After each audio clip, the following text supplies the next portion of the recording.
My name's Kev Mustafa. I'm not a bus driver, not anymore. I left in 2021 and I saw everything that you guys go through on a day-to-day basis. So I stuck around and I started fighting for you. We're here today because of all of this. But the biggest problem for me is what two big officials, I'm not going to name them, have said very recently, that everything there we already have. Disgusting. If we already had that, why would we be standing here right now? The other thing, if we've already got it, why won't they put the Bill of Rights into bus contracts then? No big deal, is it? It just means we can hold the companies accountable for each and every one on that list there. It's not acceptable to be told you can't go to the toilet, go in and out. It happens far too many days on the routes across London, and drivers are put under pressure. New drivers don't want to get into trouble, so they'll take instruction from the controller. It's not a right for that to be happening. There's a lot of things that are wrong about this industry, but you guys standing here today gives me hope that we can do something about it. The biggest thing for me, and I'm going to wind the clock back a bit now to 2020 and 21. Back in those 2 years, we were key workers. We were respected, we were looked highly on upon, we were taking the NHS workers to work, while everyone else in London was told to stay at home and stay safe. We went out there and we took the risk. 76 London bus drivers lost their life in the COVID pandemic. And not one of these people can remember that. TfL don't do anything about it.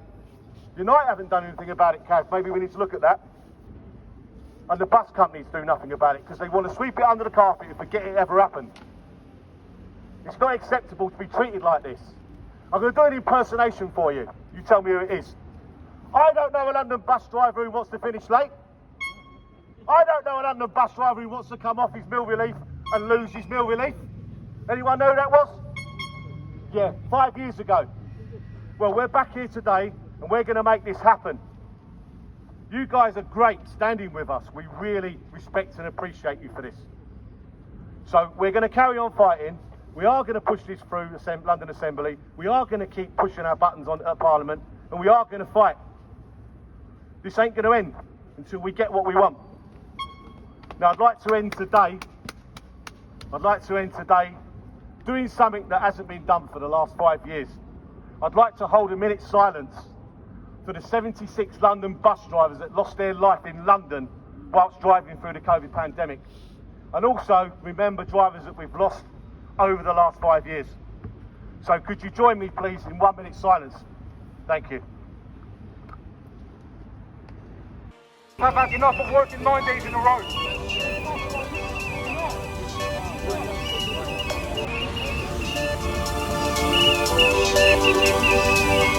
So I'm Michael Leebright, former board member of Transport for London, and I'm here to support you in demanding and getting the bus drivers' Bill of Rights. 2 days ago, a driver, Özdemir Zia, was found guilty for death by careless driving. You may have read about that case. You may know that driver.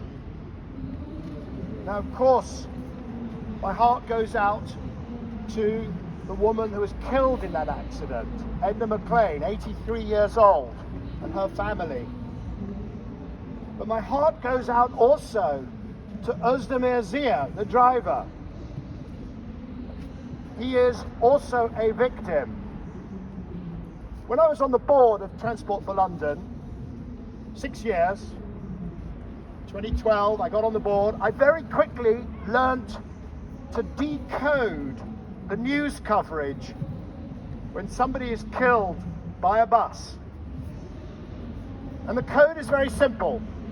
It either says the driver was arrested or is helping the police, in which case you figure out it's the driver's fault, or it says that no one was arrested, the driver was not arrested, it's not being, and then you of course jump to the other conclusion, that somebody stepped out in front of a bus and it was the victim's fault. At no point and in no way is there a code for the system being at fault. the system that I call institutionally unsafe. The system that has you drive under time pressure, you forced to speed, to stick to the schedules, you forced to drive in a bus with a hot cab or a cold cab, you forced to drive when you're busting for a pee. That is an institutionally unsafe system, and that is what has to change. Yep. Now the timing could not be more important, because over there they are discussing the Better Buses bill, and I applaud the government for its focus on bus services, on inclusion through affordable transportation, public transportation. The timing could not be better, because that bill will roll out this London model of institutionally unsafe services to the rest of the country. And it will be drivers just like you who will be forced to drive in an unsafe way. So I got a few messages to them. Put safety in the bill. Messages to TfL and the bus companies. Stop the institutionally unsafe system. If you're a director of a bus company, as I was the director of TfL, do not be complicit. And a message to all of you: you are the right side of history. You will get these rights. Some people tell you you've got these rights already. If so, they should be supporting this campaign for the Bus Drivers' Bill of Rights. Thank you very much.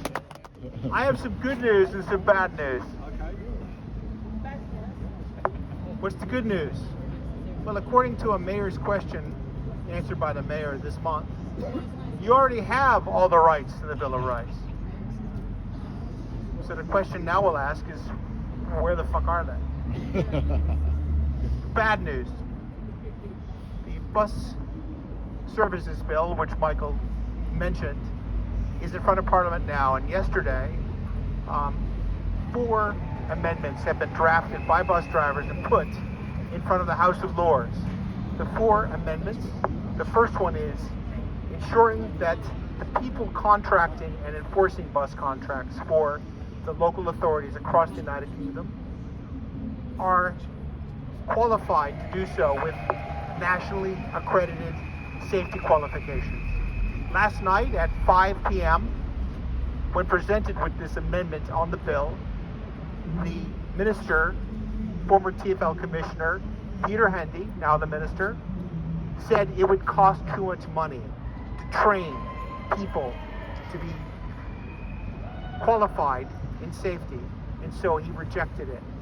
And that amendment has now been taken away. Now, as a company director in foreign countries, South Africa is an example, if I was in front of a fatality hearing and I was asked about the people who were overseeing a contractor's performance when someone died, and I said, and they asked me were they qualified, and I said no, we couldn't afford it, so we didn't do it, I would go to jail. In this country, the minister has just told the entire bus industry that you don't need to be qualified to contract and basically enforce bus contracts, because if you can't afford it, no problem. But here's the deal: if you can't afford to train your staff in health and safety, you can't afford to run a bus operation, period. But the difference in the United Kingdom is that we pay for it. And every death is borne by the victims and the victim's family, it's borne by the bus driver, and it's borne by society. And the bus companies tuck their millions away, and the local authorities get paid plenty of money, and no one ends up paying except the people affected. So this is the issue we're facing today. We've got 3 other amendments as well, and we look support from bus drivers certainly in the House of Lords. And if it doesn't succeed in the House of Lords, we have another bite of the cherry. We can have our MP put that amendment in, and I would look that we reestablish and create that amendment when it comes to the Commons soon. So thank you very much for your support. the Bus Driver's Bill of Rights, it just makes sense. And if you already have the rights, go have them prove it to you. Thank you. Bye-bye. Garage, and she was too frightened. So I'm going to read it out for you. So she sent me a copy of her duty, and at the bottom she's put, this was my duty for today. As you can see, my break starts at 07:09, not that we ever make it in time. So not only do we have no toilet to use at the time, we also have no safe place to go. Whatever the weather, we are forced to take our break in Croydon. We have been told to use the restroom in the library, but it's not open until 9 o'clock. Before now, I've had to pee up an alley, not exactly pleasant. I've also been approached and followed by some stranger and had to get on the 412 on the stand. I told the driver the situation and he had to drive me round the block until the stranger had gone. Now that's just one testimony from one driver. I've got loads on here, but it's not boring you with it, but other people want to talk, so I'll leave it at that. But please support us in our toilet dignity. We all know it's all right for you guys, I'm not marginalising it, but for you guys you can just go where you want basically, but for us females it's not the same, especially when it's the time of the month. We need to be able to clean ourselves up, and we've often had accidents on the bus where we've soiled our trousers and whatever. So please support us in toilet dignity and get it in the Bill of Rights. Thank you. The first thing I have to say is congratulations to every single person, all of you brothers and sisters who marched today, because what you did is you brought central London to a standstill. Absolutely brilliant, and well done everybody. And the reason why that's important is because the way that we are going to win fairness, dignity and respect for bus drivers is ultimately by taking action. That's what it comes down to. Because look, as far as the Bill of Rights is concerned, that should be in place anyway, everywhere. That's the reality. But what we also know is that even when there are laws in place, we often have to take action to make sure that employers actually follow that bloody law as well. So action is absolutely key, and that's why today's march was so important. I want to be absolutely clear with everybody here today about Unite's position. Any members, any reps, any activists who want to take action will have our full 100% support. And that comes from me, from the National Office. So there should be absolutely no doubt as far as that's concerned. Yeah, thank you. Since I've met some of you, I've seen the examples, we've taken witness evidence. Look, you guys all know this happens anyway. But when our lawyers are looking at examples of some of the so-called toilet facilities you're given, when we're told that it's okay to have toilets at one end of the route, as long as your route is no longer than 115 minutes, that's not acceptable to anybody at any stage. Toilets that you can use at both ends of the route. Basic human rights. Yep. And as far as temperatures are concerned, I have seen the shit from TfL. I have seen the bit that says that they tell operators that if the bus is too hot and if the bus is too cold, that you should be allowed to come off the bus, take the time you need, and get a new bus if that bus still isn't working as far as the temperature is concerned. You know and I know that that is bullshit. The reality is that the operators have to be forced. They're not going to do it just because they're asked to do it. They have to be forced to do it. So look, my position is, Unite's position is, of course, we support everything in the Bill of Rights. And as previous speakers have said, if that's there anyway, then why the hell are we having to march today? That's why the Bill of Rights are absolutely key. Of course, we demand that those are in place. But the only thing I would say in addition to that is that we are going to have to build and be ready to take action as well. We have to make sure that when we talk about a safe schedule, that they actually are safe schedules. When we talk about decent and proper rest breaks in the day, they're not what the operators think are decent, they're what you think are decent. And temperatures that you can drive safely with, absolutely.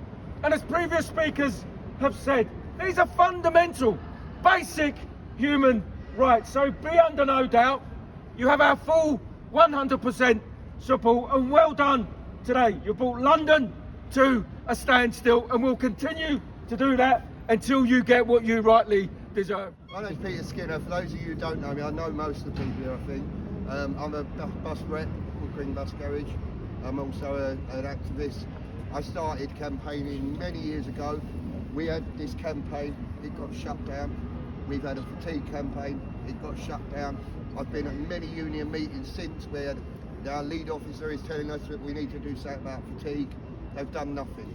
So now we're doing it, London bus drivers together. And I thank you for that, and thank you for turning up today and doing that. Now when I sit in these meetings, they tell us we've got all that. We can all go through this one at a time. I had a driver yesterday who broke down, and they tell us we can't leave a bus in central London because of the terror threat. What a terrorist is going to do with a broken down bus, I do not fucking know. But it's a terror threat. So he had to sit there for 4 hours in the freezing cold. He's 77 years old, yeah? And no one gave us stuff until I got in touch with the controller. I've now put a grievance in over it. So we ain't got that. Decent, proper rest breaks in the working day. You could spend 2 or 3 hours walking the streets of London because there's no facilities, there's no canteens, because they've shut them all down. Is that a decent, proper rest break? I don't think so, and I don't think you think so. Drive a safe and well-maintained bus. If you're a bus driver, I'll leave that one there, yeah, because I think we know that's bollocks. Clean service toilets. As it's been alluded to, the United are saying, oh, they're not clean, tell your rep. They're not there. They're not there. We haven't got the toilets to be clean. So what are they talking about? We've got report safety fears without concerns, safety concerns about fear of repetition. Well, Lorraine's just told us that a lady wanted to tell us about her issues on toilets, and she didn't want to give her name or the company she works for. And all the people here today, I can't see any Abellio high-rise or Electroline high-rise. Of course we can't do that. You know it. What have we got next? When seriously ill and covered by a doctor's note, not to be harassed. Who gets called in for long-term sicks after the first week, the third week, and if you don't turn up for one, they stop your sick pay? We ain't got that. Relevant and timely safety training. We go and sit in a CPC. Anyone who's sat in a CPC, you're not a bus driver, mate, they tell us if you fall asleep twice, you get sent back to your garage. I thought he was joking, and I just volunteered to go back to my garage. They tell you to eat more fruit and get more sleep, then you won't be tired. But they also tell us we can only have 10 hours between the duty. And you've got to travel to work, travel home, eat, wash, maybe watch telly, perhaps see your family that don't see you for a week on end, you know? And you've got to get 8 hours sleep. Tell me how that works. We ain't got that. Drive without being forced to answer the radio. Well, nobody's forced to answer the radio, but what you do get is constant calls when you don't answer the radio, and then you'll probably get reported for not answering the radio. So we're not forced to, and I'd say as a rep, anybody who's driving, never answer your radio. There's nothing they can do about it. We're not forced to, but we are coerced into it, and a lot of people do it. Have all company rules in writing and clearly displayed. That don't happen. We know that. We know that. I'm still learning rules now, and I've been a rep for 12 years, and I still find out, and I said, where's that written down? Oh, it's always been like that. It's always been the way. We ain't got that. I'm just trying to think back my conversation with John Murphy a little while ago, and he said we've got all these. Well, which one is it we've got, John? Because we're down here, we're on the floor now, which is where bus driving is at the moment. Be treated with dignity and respect by employers. There you go. There you go. Dignity and respect. Yeah. I called the controller yesterday about the man sitting on the bus stand for 4 hours, and I said, hello, can I ask who I'm speaking to, please?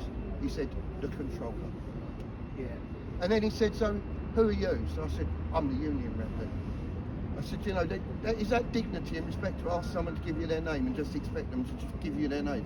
That's all I'm asking for. There's no dignity and there's no respect in this job. I've had enough of working 9 days in a row.